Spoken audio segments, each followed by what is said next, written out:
গোসল করার সময় জন্য পানিতে ডুব দিয়ে আর ওঠেননি। স্থানীয় লোকজন সংবাদ পেয়ে খোঁজাখুঁজি করে প্রায় ৩০ মিনিট পর পানির নিচ থেকে ভিকটিম রনি এর মৃতদেহ উদ্ধার করেন। স্থানীয় লোক মৃতদেহের সাথে থাকা মোবাইল ফোনের সূত্র ধরে ভিকটিমের ভাই মোহাম্মদ সালাউদ্দিন বয়স ৩৪ এর সাথে যোগাযোগ করা হয়। অসাবধানতাবশত নদীতে পড়ে যান। ভিকটিম সাঁতার জানতেন না বিধায় তিনি স্রোতের সাথে নদীতে তলিয়ে যান। গত ২৬/৬/২০২৬ খ্রিস্টাব্দ তারিখ রাত আনুমানিক ১২টা ১০ ঘটিকায় আশুলিয়া থানা পুলিশ স্থানীয় জেলেদের সহযোগিতায় আশুলিয়া থানাধীন গরুহাটা ঘাট সংলগ্ন আশুলিয়া নদী হতে একটি অজ্ঞাতনামা মৃতদেহ উদ্ধার করে। মৃতদেহের সাথে থাকা মোবাইল ফোনের সূত্র ধরে ভিকটিমের ভাই মোহাম্মদ সালাউদ্দিন বয়স ৩৪ এর সাথে যোগাযোগ করা হয়। মোহাম্মদ সালাউদ্দিন পরবর্তীতে উক্ত মৃতদেহকে তার ভাই মোহাম্মদ সুমন ১৭, পিতা মোহাম্মদ শাহ আলম, সাং রানাভোলা থানা তুরাগ, জেলা ডিএমপি, ঢাকা মর্মে শনাক্ত করেন। ভিকটিমের ভাই মোহাম্মদ সালাউদ্দিনের আবেদনের পরিপ্রেক্ষিতে এই ঘটনায় আশুলিয়া থানায় অপমৃত্যু মামলা নাম্বার ১১৮ তারিখ ২৬/৬/২০২৬ খ্রিস্টাব্দ রুজু হয়, যা বর্তমানে তদন্তাধীন রয়েছে এবং ভিকটিমের মৃতদেহ যথাযথ আইনত প্রক্রিয়া শেষে পরিবারের নিকট হস্তান্তর করা হয়েছে।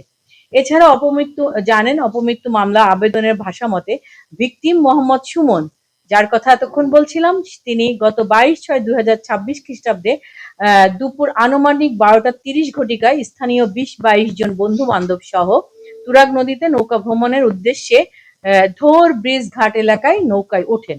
একই তারিখ দুপুর আনুমানিক ১৫:৩০ ঘটিকায় আশুলিয়া থানাধীন আশুলিয়া ইউনিয়নের আশুলিয়া গ্রামের আশুলিয়া গরুর হাট ঘাটে তাড়াহুড়া করে নৌকা থেকে নামতে গিয়ে অসাবধানতাবশত নদীতে পড়ে যান। ভিকটিম সাঁতার জানতেন না বিধায় তিনি স্রোতের সাথে নদীতে তলিয়ে যান। সঙ্গে লোকজন তৎক্ষণাৎ খোঁজাখুঁজি করে তাকে পায় নাই। পরবর্তীতে গত ২৬/৬/২০২৬ খ্রিস্টাব্দ তারিখ ভোর রাত আনুমানিক ১২টা ১০ ঘটিকায় আশুলিয়া থানা পুলিশ তার মৃতদেহ আশুলিয়া থানাধীন গরুরহাট সংলগ্ন আনুমানিক ৫০০ মিটার দক্ষিণে আশুলিয়া নদী হতে ভাসমান অবস্থায় উদ্ধার করে। এই যে ঘটনাটা বলেছি, এটা আমাদের যে ভিকটিম তাদের পরিবার কর্তৃক অভিযোগে লেখা আছে। এছাড়াও গত ২৪/৬/২০২৬ তারিখ আনুমানিক ১৩:৩০ ঘটিকায় রনি ৩৫ বছর বয়স, পিতা কফিল উদ্দিন, বাসা নাম্বার ৩৫৬, মোল্লাপাড়া, মণিপুর থানা, মিরপুর, জেলা ডিএমপি, ঢাকা, সাভার থানাধীন রয়্যাল সিটি খেয়াঘাটে তুরাগ নদীর পানিতে গোসল করার সময় জন্য পানিতে ডুব দিয়ে আর ওঠেননি। স্থানীয় লোকজন সংবাদ পেয়ে খোঁজাখুঁজি করে প্রায় ৩০ মিনিট পর পানির নিচ থেকে ভিকটিম রনি এর মৃতদেহ উদ্ধার করেন। স্থানীয় লোকজন জাতীয় জরুরি সেবা 999-এ সংবাদ প্রদান করলে শাহআলী থানা পুলিশ ও আমিনবাজার নৌ থানা পুলিশ ঘটনাস্থলে উপস্থিত হয়ে মৃতদেহ শনাক্ত করে এবং প্রয়োজনীয় আইনগত ব্যবস্থা সম্পাদন করত মৃতদেহ পরিবারের নিকট হস্তান্তর করা হয়। উক্ত ঘটনায় ভিকটিম রনি এর পিতা মোহাম্মদ কফিল উদ্দিন আবেদনের প্রেক্ষিতে অপমৃত্যু মামলা নাম্বার ৬৬ তারিখ ২৫/৬/২০২৬ রুজু করা হয়।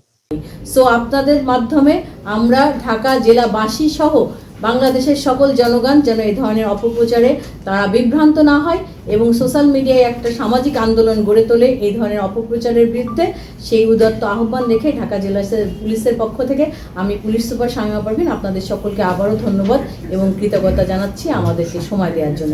ধন্যবাদ সবাইকে।